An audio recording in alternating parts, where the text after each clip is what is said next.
आपके लोक लाडले नेता खेमाराम जी, भारतीय जनता पार्टी के विशाल परिवार की जिले में अगुवाई करने वाले हमारे पार्टी के जिलाध्यक्ष धर्मवीर जी, श्रद्धेय मांगीलाल जी, इस शहर के, इस जिले के नेता सामान्य बुद्धि प्रकाश जी, मंच पर उपस्थित अन्य नेतागण और मेरे सामने विराजित इस वार्ड नंबर 38, 49 और 36 के सम्राट नागरिक वृंद, शक्ति सुरभा माता और बहनों, कल इस समय से पहले इस सुजानगढ़ की सरकार बनाने का चुनाव का प्रचार अभियान समाप्त हो जाएगा। यानी चुनाव अब अपने अंतिम चरण पर है। मैं विलंब से इसलिए आया कि पूरे जिले के अंदर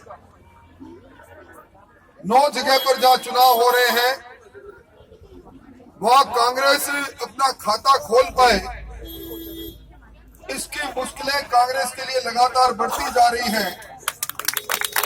और हमारे तारानगर के जो निवर्तमान चेयरमैन हैं, वहां से इस बार पार्टी के अधिकृत उम्मीदवार रहे राकेश जी जांगीड़, उन पर 2 दिन पहले कातिलाना हमला हुआ। एक बड़ी आक्रोश रैली जिसके अंदर 7-8 हजार लोग थे, उस रैली की अगुवाई करने के लिए मुझे मेरे कार्यक्रम का संशोधन करके वहां जाना पड़ा और वहां से सीधी 150 किलोमीटर की यात्रा करके मैं आपके बीच में इसलिए पहुंचा हूं कि इस वार्ड के अंदर जयश्री दादी चुनाव मैदान में है। अभी मैंने चंद लफ्ज उनके सुने। राजनीति के अंदर इस प्रकार की विदुषी महिलाएं और एक इस प्रकार के पढ़े लिखे परिवार से संबंध, कमल दादीज हमारे इस शहर की पहचान है। एक सेवाभावी परिवार जो नारी के जीवन से जी रहे इस मोहल्ले को इस नरक से निकालने के लिए मोदी जी के कमल के फूल को लेकर आया है, इसलिए मैं इतनी दूर चलकर आया। और दूसरे वो हमारे तपोनिष्ठ कार्यकर्ता बुद्धि प्रकाश जी को इनकी जवानी से जानते हैं।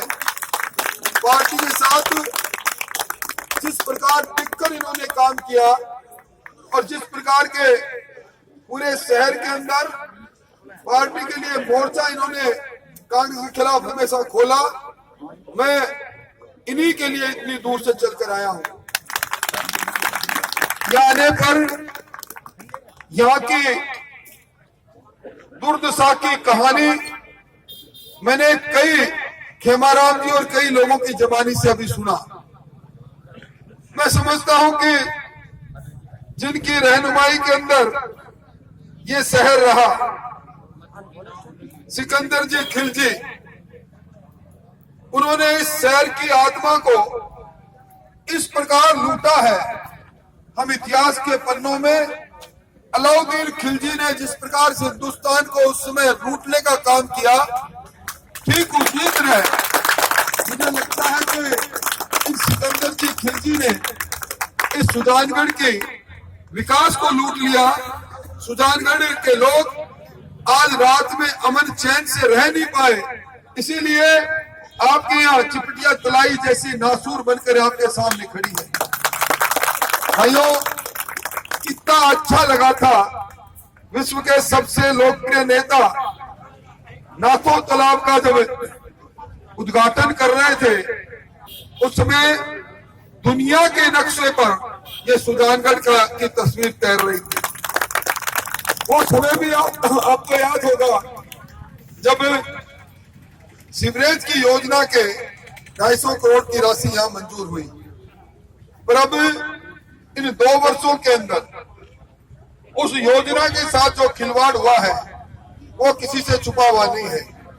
इसलिए मैं निवेदन करने आया हूं, इस चुनाव से ना हुकूमत पर फैसला होगा, ना दिल्ली की हुकूमत पर, ना राजस्थान की हुकूमत पर।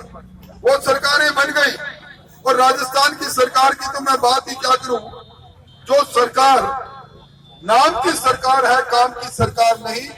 इस सुजानगढ़ के किसी चप्पे चप्पे में कहीं चले जाओ, इन 2 साल 3 महीने पुरानी की सरकार के खाते में एक काम आप नहीं बता सकते। एक काम आपके इस वार्ड नंबर 38 में, 49 में, 36 में, जहां मदन जी उम्मीदवार है और मदन जी के लिए पूरा शहर जानता है। मदन जी मजबूत अपने पांव को जहां गाड़ देते हैं समस्या के समाधान के लिए, वह पीछे हटना इस व्यक्ति की फितरत नहीं है। मैं धन्यवाद देना चाहूंगा हमारे नेतृत्व को, कैसे मजबूत व्यक्ति को। मदन जी अब की बारी तो आप ही की है, अब कांग्रेस की बारी है। तो मैं ये निवेदन करने आया हूं कि इस सरकार को जब 2 साल 3 महीने पूरे हो गए, हम जानते हैं 60 महीने की सरकार बनती है, अंतिम 10 महीने आप चुनावी साल के महीने मान लो, 50 महीने में आधी उम्र सरकार पूरी कर रही है। इस आधी उम्र की सरकार ने इस शहर को दिया है तो सिर्फ झटके दिए हैं जो बिजली के बिल के साथ आप महसूस करते हैं। इस शहर के में दिया है तो शहर के अमन चैन को लूटने का काम किया है। अखबारों में बढ़ते रहे, चोरियों का सिलसिला जारी रहा, इस शहर के अंदर गुंडा तत्वों का आलम जारी रहा और शहर के लोग जो शांतिपूर्वक अपने जीवन को व्यतीत करते हैं, दहशतगर्दी की जिंदगी में जीने को मजबूर रहे। अब जिस सरकार में काम नहीं हुआ, जो सरकार काम की सरकार नहीं नाम की सरकार है, जिस सरकार ने लोगों के अमन चैन को लूट लिया, दहशतगर्दी दे दी, जिस सरकार ने भारतीय जनता पार्टी के कालखंड में बनी सीवरेज की 250 करोड़ की योजना को विकृत कर दिया, जिस सरकार के चलते आज आपके यहाँ चिट्टिया तालाब से नासूर बना हुआ है। मैं इसलिए निवेदन करने आया हूँ, वोट की चोट से इनको सुधार हुआ। कभी कल्पना नहीं कर सकते थे कि बीदासर और सुजानगढ़ की पंचायत समितियां भारतीय जनता पार्टी जीतेंगे। एक बदलाव की हवा बनी है। इस हवा को इस सुजानगढ़ के चुनाव में तूफान में बदल दो और तूफान में बदलने के लिए आप सब लोग आने वाले समय के अंदर, आने वाले 48 घंटों में आप अपने आप को हीरामणि और जयश्री समझकर, मदन जी बारी समझकर घर घर में दस्तक दे दो। और मैं विश्वास के साथ कहता हूँ, मेरा एक अनुभव भी है राजनीति में, मैं चेहरे पढ़ना भी जानता हूँ। इनसे जो चारों तरफ मेरे खड़े नजर आ रहे हैं, जो मेरे सामने बैठे नजर आ रहे हैं, मुझे ये मतदाता नहीं, मुझे मतदाता निर्माण करने वाले व्यक्तित्व के धनी लगते हैं। आप सब लोगों की क्षमता है, इस क्षमता को आप पहचाने। और जिस प्रकार जामवंत को ये नहीं पता था कि उसमें कितनी शक्ति है, हनुमान जी को नहीं पता था कि उनमें कितनी शक्ति है, जामवंत ने याद दिलाया। मैं तो आपको आपकी शक्ति याद दिलाने आया हूँ और मैं जानता हूँ कि आने वाले समय के अंदर आप सब लोग लगेंगे और इस सुजानगढ़ के अंदर, सुजानगढ़ की नगर पर सक्षम लोगों को पहुंचाने के लिए आप हमारे तीनों उम्मीदवार हीरामणि जी को, जयश्री जी को और मदन जी बारी को, इनको जिताकर भारतीय जनता पार्टी को मजबूत करेंगे, नरेंद्र मोदी जी को मजबूत करेंगे। यही निवेदन करने आपके बीच में आया हूँ। मैं विलंब से आया, इसलिए क्षमा चाहूंगा। आप सबका अभिनंदन करते हुए इस उम्मीद के साथ मैंने पहली बार जयश्री तुमको सुना, अच्छा लगा मुझे। और हमारे हीरामणि जी का तो कितना त्याग रहा होगा पूरे समय में। हमारे बुद्धि प्रकाश जी तो पार्टी और संगठन के लिए गांव गांव ढाणी ढाणी घूमते रहे पूरी जिंदगी, आज उनका समर्पण भी है। और हमारे मदन जी की तो बात ही क्या कहनी, सब लोग मिलकर जिताओ, यही निवेदन करना है। बहुत बहुत धन्यवाद। दोनों हाथ खड़े करके और मंत्री जी को विश्वास दिला दो कि जब राजेंद्र जी को कि हम यहाँ से भारतीय जनता पार्टी की 3 सीटें निकालेंगे। दोनों हाथ खड़े कर जिताओगे ना।